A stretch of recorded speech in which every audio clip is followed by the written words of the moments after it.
welcome to episode 18 of the Indie Author Mindset podcast with me, Adam Croft.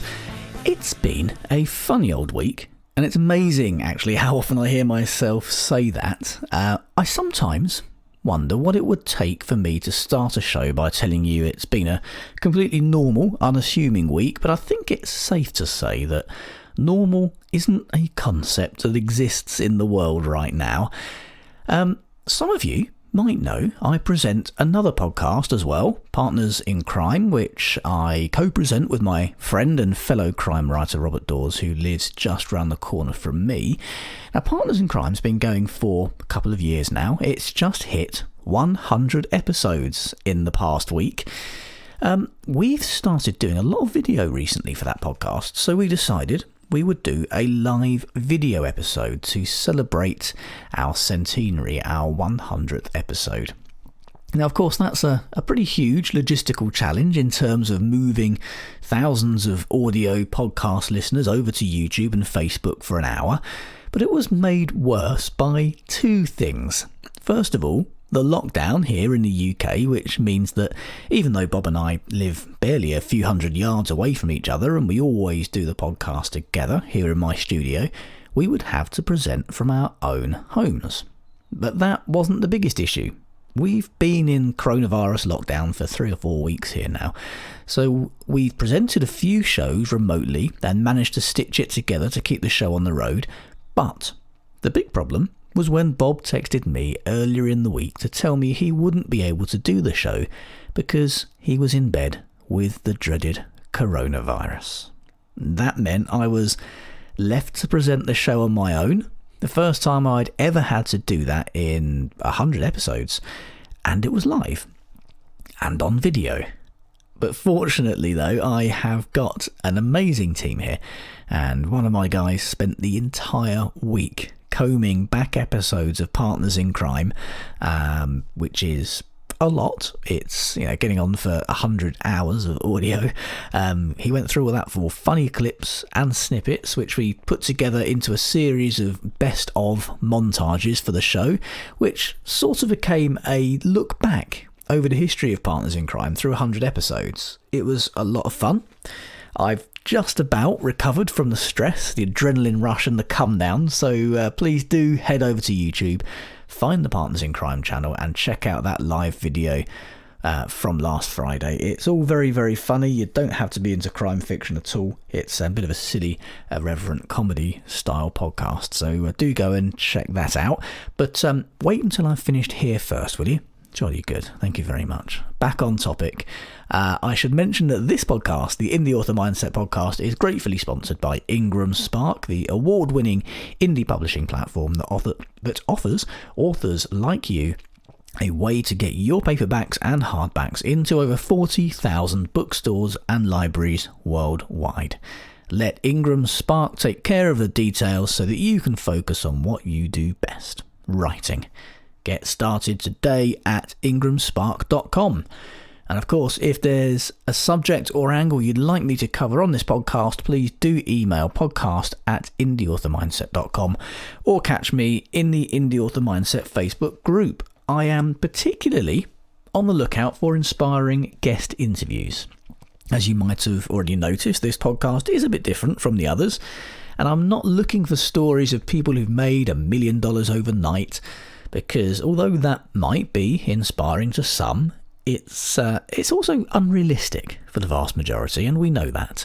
So what I'm looking for is a different take on things, a fresh angle. Remember the episode with James P. Sumner about how he'd gone full-time with his writing? He was earning a great income and then he lost it all, along with his marriage and nearly his life. Now, there was a huge amount we could all learn from that episode because he'd been there at both ends. James knew what worked and what didn't work, and his story was, well, it was real. And if you've got a story, or if you know of someone who has and would make a great guest, then please do get in touch.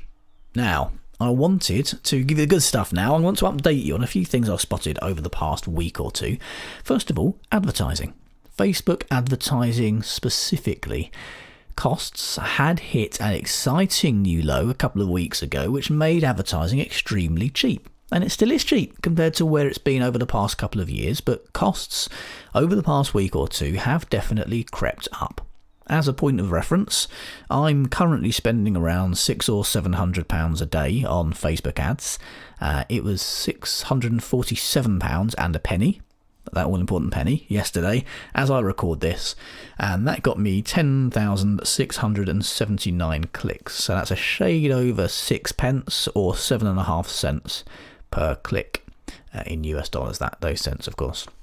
These are pretty tightly targeted audiences as well, so they're super profitable and doing very well indeed, but the costs are increasing. They're still a long way from me tweaking anything or pulling the plug, but there's a definite trend that I'm keeping my eye on, as well as a few other things that I'm testing, so I will keep you all posted on that. New ad approval times though, still super quick. I set a new ad up at 8:38 this morning, and it was approved and running by 8:59. That's 21 minutes from creation to approval and going live. That was a static image ad though. I'm noticing that video ads do take a bit longer to get approved, but that's usually only a few hours at the most. On the sales and reporting front, data at the moment for a lot of people is skewed by the paperback issue. In most countries, Amazon is delaying the shipping of paperbacks to, quite rightly, prioritise essential goods during the pandemic, and some countries, such as India, have completely stopped the shipping of paperbacks. This was something that Tyler Porter mentioned in the Indie Author Mindset Facebook group this week, and I've noticed a few others mentioning it too. I think the Indian pause on paperbacks was reported in the group by Gemma Hatt, if I remember rightly. All this, of course, adds a huge delay and level of uncertainty to your data, because paperback sales only appear in your KDP dashboard once the book has successfully shipped. Now, a 4-week delay on postage means a 4-week delay on your data, and 4 weeks of ad spend without knowing whether or not you're making a return. Something to bear in mind there, although I did see a news article this morning stating that Amazon in the US and shortly also in the UK are removing the restrictions on non-essential goods. So Amazon US are hiring a whole load of new staff. I think I saw a figure of 75,000 mentioned. And I've also noticed that some of my Amazon orders, which had been slated for delivery at the end of the month, have been moved forward to this week. So positive movement on that front too. So hopefully that won't be an issue that lasts too much longer, and that little lag in paperback recording and the data coming through and being able to see those sales will improve very, very soon. While we're being positive, let's say a huge thank you to all of the new people who've joined the Indie Author Mindset Patreon program this week, to Caitlin White, Carolyn Pike, Janet Randall, Pete without a surname, and Toby R. Stevens. Welcome to you all. If you're not already an Indie Author Mindset patron, then now is the time to join. If you join today, you'll get that personalised thank you that you just heard, a free Indie Author Mindset book of your choice, access to exclusive Patreon-only hints, tips and strategies, which I post in the group every few days, access to an exclusive live monthly Q&A event, priority one-on-one help from me with your books via the Patreon messaging system, a free Indie Author Mindset course, a free copy of every Indie Author Mindset book as it's released, and much, much more, all from just $2. That, of course, is $2, which could revolutionise your author career. And your support, I've got to be honest, really, really does keep this podcast and the Indie Author Mindset project running. Every little helps, as a UK supermarket often says.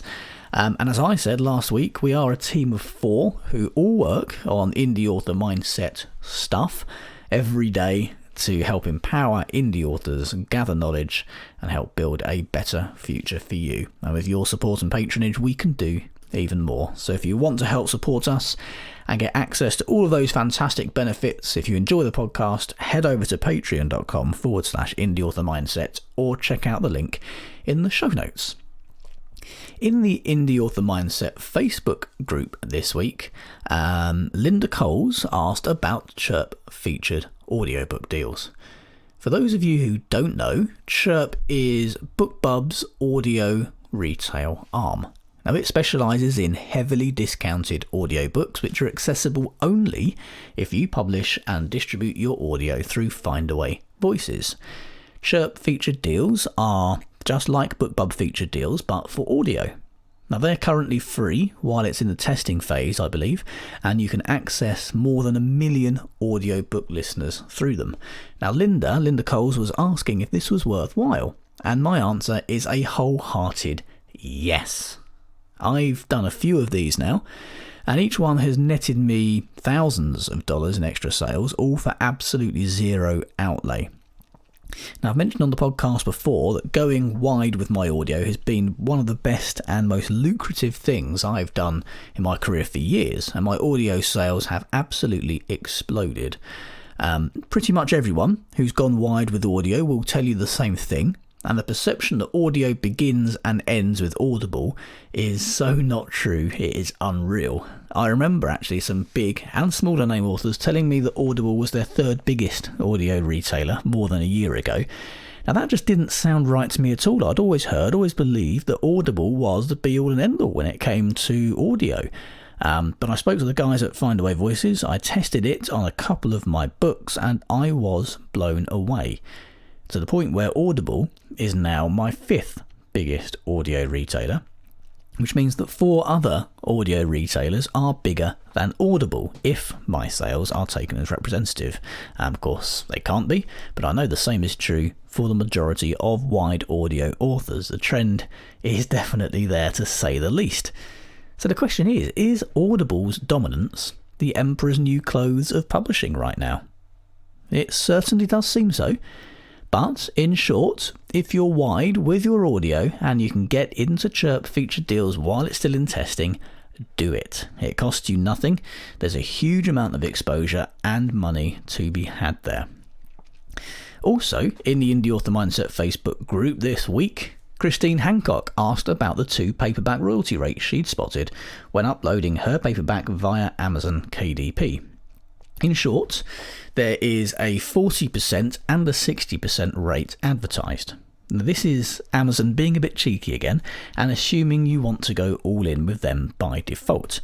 The 60% rate is the default paperback royalty, and the 40% rate is for their expanded distribution program. The latter, I have to say, is about as useful as a concrete parachute, and it's my advice that you don't check the expanded distribution checkbox at Amazon and instead use Ingram Spark to get your book into bookstores and other vendors worldwide, which will increase your store sales and earn a lot more money in the process.